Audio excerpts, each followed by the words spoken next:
Good morning students. आज जो topic करवा रहा हूं मैं वो न्यूमेरिकल पॉइंट ऑफ व्यू से बड़ा इंपॉर्टेंट है। मेडिकल बेस्ड हो, नॉन मेडिकल बेस्ड हो, कोई भी कम्पिटिटिव एग्जाम होगा, यहां से 100% क्वेश्चन बनेगा। केमिकल इक्वेशन पढ़ाने से पहले मैं थोड़ा बेसिक नॉलेज दूंगा, केमिकल इक्वेशन होती क्या है। फिर उसके बाद हम लोग सिंपल न्यूमेरिकल करेंगे, लेवल ए लेवल बी, फिर थोड़ा ऊपर बढ़ते जाएंगे। आज जो मैं न्यूमेरिकल्स करूंगा वो बड़े सिंपल से होंगे, कल थोड़ा और अच्छे से करेंगे। अभी ये चैप्टर दो दिन का और बच गया है, 2-3 दिन का। फिर उसके बाद एक एमसीक्यू का आप लोगों के पास मैं प्रोफाइल भेजूंगा, वो आप लोगों को सॉल्व करना है। कुछ एक सब्जेक्टिव क्वेश्चंस भेजूंगा, वो सॉल्व करने हैं। कोई भी प्रॉब्लम हो तो आप मेरे से पूछ लेना। जो बच्चे अभी ग्रुप में जुड़े हैं वो जो टॉपिक चल रहा है, क्योंकि बेटा एक टॉपिक दूसरे से रिलेट नहीं है, और अगर रिलेट भी है तो मैं थोड़ा सा पीछे का बैकग्राउंड बता करके आगे करवाता हूं। जो बच्चे अभी ग्रुप में जुड़ रहे हैं वो पीछे का छोड़ करके अभी जो चल रहा है उसको कर लो, पीछे के नोट्स बना लो, तब क्लासेस शुरू होंगी तो 1-2 दिन में मैं अपने आप करवा दूंगा। या किसी भी एक दिन जिन बच्चों का पीछे का टॉपिक रह रहा है, जूम क्लास लेकर के वो पीछे का सारा करवा देंगे, ठीक है। तो डोंट वरी, आपका सारा सिलेबस होगा। नेक्स्ट जो टॉपिक है वो है calculation based on chemical equations. बेटा कोई भी केमिकल इक्वेशन हो वो दो तरीके से चलती है। एक होती है रिएक्टेंट साइड, और रिएक्टेंट साइड जब आगे चलती है that is called as product side, ठीक है। Reactant side, product side, this is called as कोई भी केमिकल इक्वेशन। जैसे जैसे रिएक्शन प्रोसीड करती है, रिएक्टेंट की अमाउंट तो डिक्रीज करती जाती है और प्रोडक्ट की अमाउंट इंक्रीज करती जाती है। बीच में एक छोटा सा टॉपिक है बैलेंसिंग ऑफ केमिकल इक्वेशन, वो लास्ट में करेंगे एकदम। अभी क्योंकि न्यूमेरिकल पार्ट देखो, रिएक्टेंट डिक्रीज करेगा, प्रोडक्ट इंक्रीज करेगा। तो बेटा इसीलिए अगर कभी भी किसी भी केमिकल इक्वेशन में इक्वेशन खत्म होते ही एरो का निशान ऐसे हो, अपर एरो, अगर एरो अपर एरो हो तो इसका मतलब उस रिएक्शन में से कैसा प्रोडक्ट निकल रहा है, gaseous product is escaping out, ठीक है। अगर किसी भी रिएक्शन में डाउनवर्ड एरो है, डाउन एरो, तो इसका मतलब रिएक्शन के अंदर सब्सटेंस कैसा बन रहा है, सॉलिड सब्सटेंस बन रहा है एंड इज गेटिंग डिपॉजिटेड, वो डिपॉजिट हो रहा है। अगर किसी भी रिएक्शन में एक्वस साइन लिखा हुआ है, इसका मतलब substance is dissolved in water,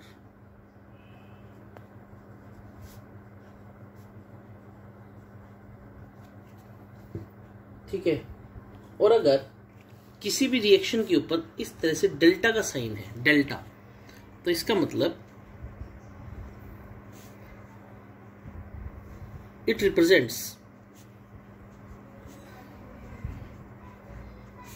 heating. बोलो बेटा बात समझ में आई या नहीं आई, ठीक है। नेक्स्ट होता क्या है, कोई भी केमिकल इक्वेशन हम लोग दो तरह से पढ़ते हैं। एक इक्वेशन होती है molecular equation,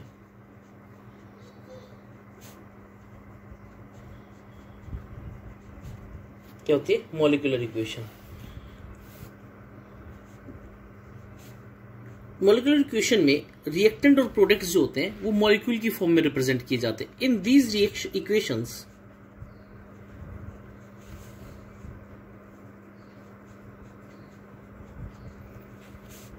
reactants and products are represented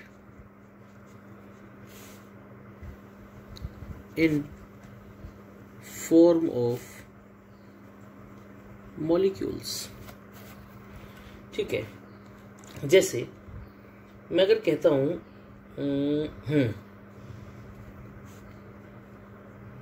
BaCl2 plus Na2SO4 gives BaSO4 और arrow down side arrow plus 2NaCl।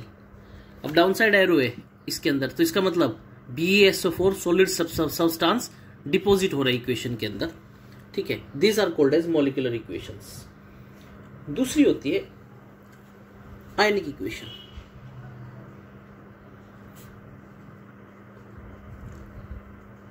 आयनिक इक्वेशन में क्या होता है, जो रिप्रेजेंटेशन होता है वो आयनिक फॉर्म में होता है। In this reactant and product are written in ionic form. देखो कैसे, वैसे BaCl2 था, मैं इसी को लिख करके दिखाता हूं। Barium Ba+2 plus 2Cl negative plus 2Na positive plus SO4 2 negative, ये हो गया। और इज इक्वल टू, और ये अभी बताता हूँ, इन साइंस का भी अलग अलग मतलब बताता हूँ। ये क्या हो गया, BaSO4 क्योंकि सॉलिड सब्सटेंस बन गया, मॉलिक्यूलर सब्सटेंस बन गया, plus 2Na positive plus 2Cl negative है। और BaSO4 कैसे डिपॉजिट होगा, Ba+2 SO4 2 negative is equal to BaSO4। देखो बेटा, हम लोग है ना एक एरो ऐसे लिखते हैं, ठीक है। इसका मतलब है, इस एरो का मतलब, और ये दोनों बराबर हैं, इसका मतलब रिएक्टेंट प्रोडक्ट की साइड जा रहा है। एक ये एरो देखे होगे आप लोग, 2 साइडेड एरो। इस एरो का मतलब होता है कि कैसा नेचर है रिएक्शन का, रिवर्सिबल नेचर। रिएक्टेंट प्रोडक्ट में जा सकता है, प्रोडक्ट रिएक्टेंट में जा सकता है, एक बात। दूसरी बात, रिएक्शंस के अंदर आप लोग है ना ऐसे देखोगे, मान लो कोई भी रिएक्शन देखते हो, मैं कहता हूं N2+O2 gives 2NO, ठीक है। N2+O2 gives 2NO। अगर ऐसे रिएक्शन है और -43.2 किलो कैलोरी है, इसका मतलब बताऊं क्या है, ये रिएक्शन जब हुई इतनी हीट बाहर गई। हम लोगों ने हीट का आना, हीट का जाना, इसके बेसिस पे दो तरह से इक्वेशंस, रिएक्शंस पढ़ी हैं। One is called as exothermic and another one is called as endothermic. अगर मैं कोई और रिएक्शन लिखूं, मैं लिखता हूं C+O2 gives CO2 plus 94.3 kilo calorie. अगर ऐसा है, ऊपर वाली एक्सोथर्मिक होगी, नीचे वाली एंडोथर्मिक होगी, इस तरह से पढ़ा, ठीक है। और अगर अब जो नेक्स्ट मैं टॉपिक करवा रहा हूं वो हम लोग पढ़ेंगे मास रिलेशनशिप। मैं उससे पहले एक बात बताता हूं, that is called as stoichiometry.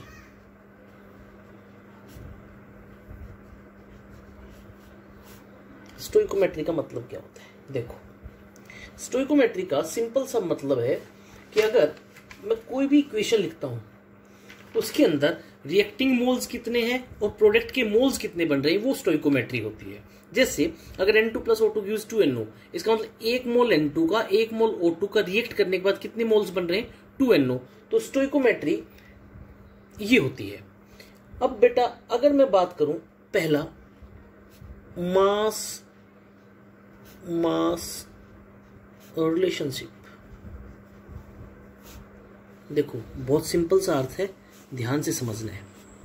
Mass relationship, अगर देखो सबसे पहले तो मास रिलेशनशिप पढ़ाने के लिए, जब हमेशा कोई भी किसी भी इक्वेशन के अंदर आप कोई भी रिलेशन पढ़ते हो, सबसे पहले वो इक्वेशन क्या होनी चाहिए, बैलेंस्ड। इसका मतलब मास रिलेशनशिप पढ़ने के लिए पहली कंडीशन जो है वो क्या होगी, है द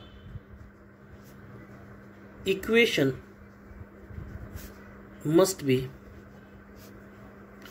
written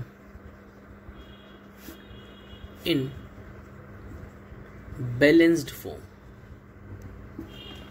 ठीक है। दूसरा, it should be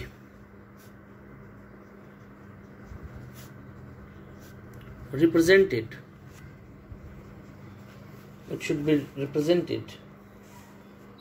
with the help of formulas। एक क्वेश्चन करवा रहा हूं मैं, फिर देखना कितना अच्छा समझ में आएगा। मान लो मैं पहला क्वेश्चन लिखता हूं, हाउ मेनी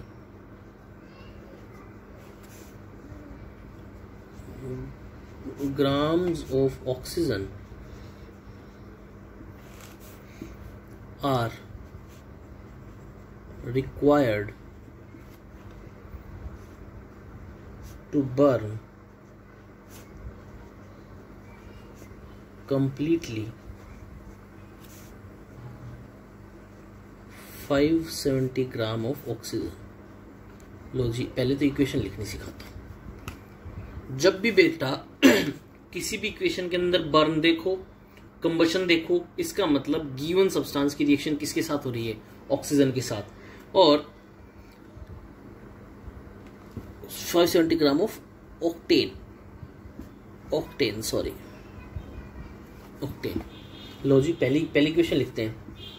ऑक्टेन का फॉर्मूला होता है C8H18 plus O2 gives CO2 plus H2। ठीक है। अब बेटा 8 कार्बन है, इधर कार्बन 1 है। ठीक है। 18 हाइड्रोजन है, इधर हाइड्रोजन 2 है। अगर मैं इसको बैलेंस करूं तो कुछ होगा। O2 कितना? 2 और 1 3। तो मैं O2 को अगर 15 30 8 16 अगर मैं बैलेंस केमिकल इक्वेशन लिखता हूं तो कुछ ऐसी बनती है। 25 O2 गिव्स 16 CO2, 8 दूनी 16 18 18 H2। देखो, बोलो है नहीं? अब है ना, ये तो होगी बैलेंस्ड केमिकल इक्वेशन। ठीक है। अब तुम्हें ये देखना है कि किसका कितना मास इस रिएक्शन के अंदर रिएक्ट करेगा। अब देखो, सिंपल सा, एकदम सिंपल चलते हैं। एक ऑक्टेन का मास होता है, एक ऑक्टेन 114 ग्राम। एक ऑक्सीजन के मॉलिक्यूल का होता है 32। ठीक है। इसका होता है CO2 का 44, इसका होता है 18। ठीक है। ये तो होगी मास के हिसाब से। अगर मैं मोल्स कहता हूं तो इसका मतलब इसके कितने मोल रिएक्ट कर रहे हैं? 2 मोल। ये मोल। इसके कितने मोल रिएक्ट कर रहे हैं? 25 मोल। इसके 16 मोल और इसके 18 मोल। बोलो कर रहे हैं नहीं कर रहे हैं? लेकिन हम लोगों को रिलेशन, मास रिलेशनशिप बताना है मोल की बजाय। अब देखो, अब मैं सिंपल करते हैं। क्या 2 मोल्स यानी कि 228 ग्राम ऑफ ऑक्टेन, इसको कितनी ऑक्सीजन की जरूरत है? 25 इज इक्वल टू 25 इंटू 30 ग्राम। बोलो, इसका मतलब 800 ग्राम की जरूरत है। ठीक है। एक को कितने की जरूरत होगी? 1 ग्राम को C8H18 की 800 अपॉन में 228। अरे बोलो, अब कितने ग्राम ऑफ ऑक्टेन के लिए पूछ रखा है? देखो, सिंपल किया मैंने। 228 यहां से निकाला और C8H18 को कितने की जरूरत है? मोल्स के हिसाब से 25 इंटू 32। 25 मोल्स है, 1 मोल का 32, तो 25 मोल का 800 ग्राम आ गया। 228 ग्राम को जरूरत है 800 ग्राम की। हिंदी में भी बोल रहा हूं मैं। 228 ग्राम नीड्स 800 ग्राम। तो 1 ग्राम ऑफ C8H18 यानी कि ऑक्टेन को कितने की जरूरत? 800 अपॉन में 228। अब कितने ग्राम के लिए पूछ रखा है? 570 के लिए, तो इंटू 570। अरे बोलो, होगा या नहीं होगा? इसको तुम लोग करोगे तो ये आएगा 2000 ग्राम। बोलो बेटा, बात समझ में आई या नहीं आई? आगे अगर इसको मोल्स के हिसाब से कर लो, मोल्स के हिसाब से करो। 2 मोल्स को जरूरत है 25 की, एक को 25 अपॉन में 2, ये कितने मोल बन गए ऑक्टेन के? 2.5 कर लो, हो गया। ये मास रिलेशनशिप समझ में आया? एक क्वेश्चन और करूं?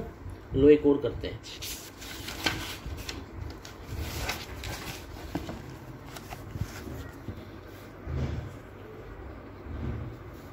लिखो what is maximum amount of SO3 that can be obtained from 25 gram of SO2 and 6 gram of O2 by given equation. मैं इक्वेशन लिखता हूँ 2SO2 plus O2 gives 2SO3। कुछ नहीं, पहले क्वेश्चन को समझो। What is maximum amount of SO3 that can be obtain from 25 gram of SO2 and 6 gram of O2।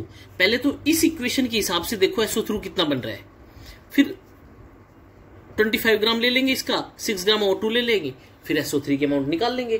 तो देखो सबसे पहले तो SO2, एक SO2 का मास होता है 64 ग्राम, एक O2 32 ग्राम, और SO3 जो बन रहा है वो शायद बन रहा है SO3 48 32 80 ग्राम। अब मोल्स के हिसाब से 2 1 2 यानी कि 128 ग्राम, 32 ग्राम, 160 ग्राम। बेटा इक्वेशन देखो, इक्वेशन देख करके पीछे का एक लॉ भी क्लियर हो रहा है, law of conservation of mass. Reactant का मास देखो 128 प्लस 32 160, इधर भी 160। इसका मतलब law of conservation of mass, mass can neither be created not be destroyed but it can be change from one form to another. यहाँ रिएक्टेंट की form में था, यहाँ किस फॉर्म में आ गया, प्रोडक्ट की फॉर्म में। अब देखो ऐसा है, मैं सीधा सिंपल कहता हूं 128 gram of SO2 produces 160 gram of SO3। कुछ गलत तो नहीं कहा, ठीक है। अब 25 ग्राम के लिए पूछ लिया, 25 ग्राम ऑफ SO2 कितना प्रोड्यूस करेगा, 160 अपॉन में 128 इंटू 25। सिंपल सा, बोलो है नहीं। इसको सोल्व करोगे तो ये आएगा 31.25 ग्राम, ठीक है। अब आ जाओ दूसरा, 6 ग्राम ऑफ O2। मैं सिंपल सा कहता हूं, इन केस ऑफ O2, और ये क्या था, in case of SO2। Low ji O2 के केस में देखो 32 ग्राम ऑफ O2 कितने ग्राम की जरूरत है, 160 ग्राम की। 1 ग्राम ऑफ O2 160 अपॉन में 32 कितने ग्राम के लिए पूछ रखा है, 6 ग्राम के लिए। कितना आ गया 530 ग्राम ऑफ SO3। बोलो बेटा बात समझ में आई या नहीं आई है। अब देखो एक चीज और बताऊं,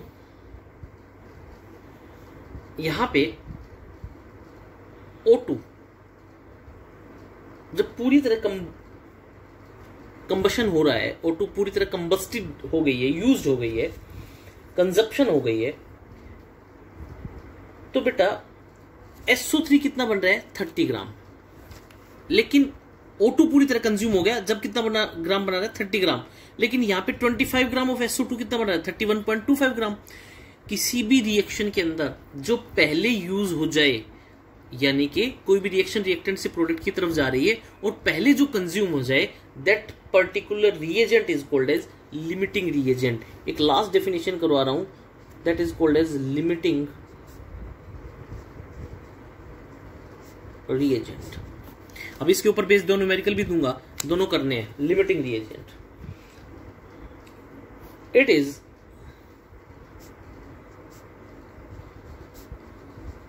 the reactant that is fully consumed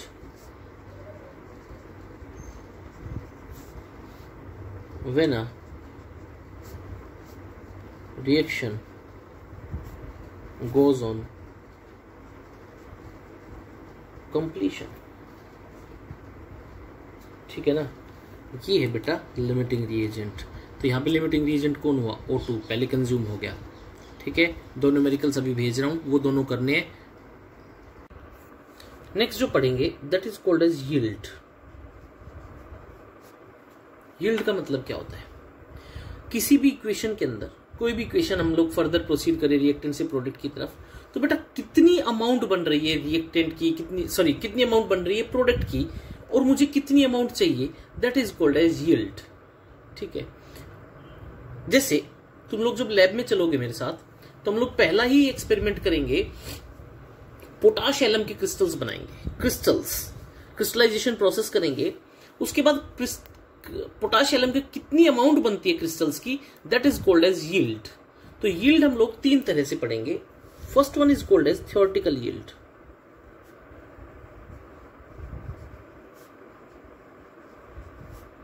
theoretical yield का मतलब क्या होता है? कोई भी इक्वेशन दे दी जाती है जनरल, और उसके ब्रैकेट में लिखा जाता है कि अगर ये रिएक्शन प्रोसीड कर रही है तो इतनी अमाउंट प्रोडक्ट्स की ये बनेगी, A plus B give C plus D. तो C और D की अमाउंट बता दी जाती है कि A प्लस बी अगर रिएक्ट कर रहे हैं एक एक मोल, तो C की इतनी अमाउंट, D की इतनी अमाउंट। थ्योरेटिकल यील्ड क्या होता है?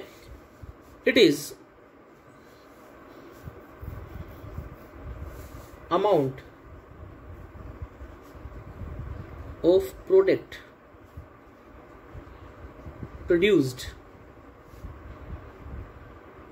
by balanced chemical equation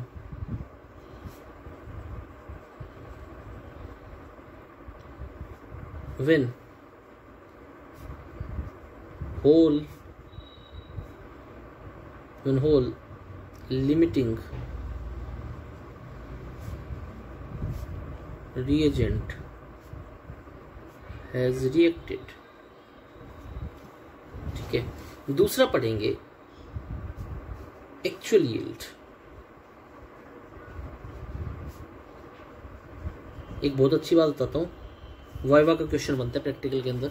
theoretical yield जो होती है वो तो आइडियल कंडीशंस में यील्ड दी हुई रहती है किसी भी इक्वेशन के लिए। एक्चुअल यील्ड जो होती है वो हमेशा थ्योरेटिकल यील्ड से कम आएगी, क्योंकि हम लोग वो पर्टिकुलर कंडीशंस नहीं बना पाते हैं, इसलिए एक्चुअल यील्ड। तो लिखते हैं it is always less than theoretical yield।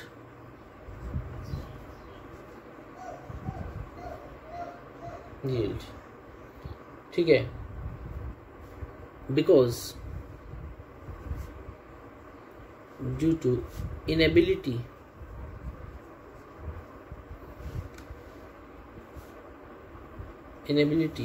of conditions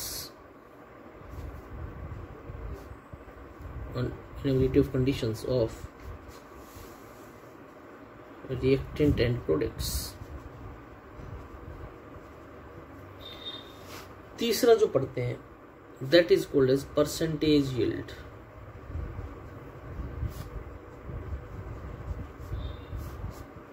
जैसे परसेंटेज यील्ड में समझाता हूं। तुम्हारा एग्जाम होता है 100 मार्क्स का, ठीक है, आइडियल कंडीशन में 100 में से 100 आने चाहिए, लेकिन तुम्हारे आते हैं 85, यानी कि थ्योरेटिकल यील्ड तो थी 100, एक्चुअल यील्ड आई 85, तो परसेंटेज यील्ड कितना हो गया? 85%। अरे बोलो हुआ है नहीं हुआ? तो परसेंटेज यील्ड क्या होता है? Actual yield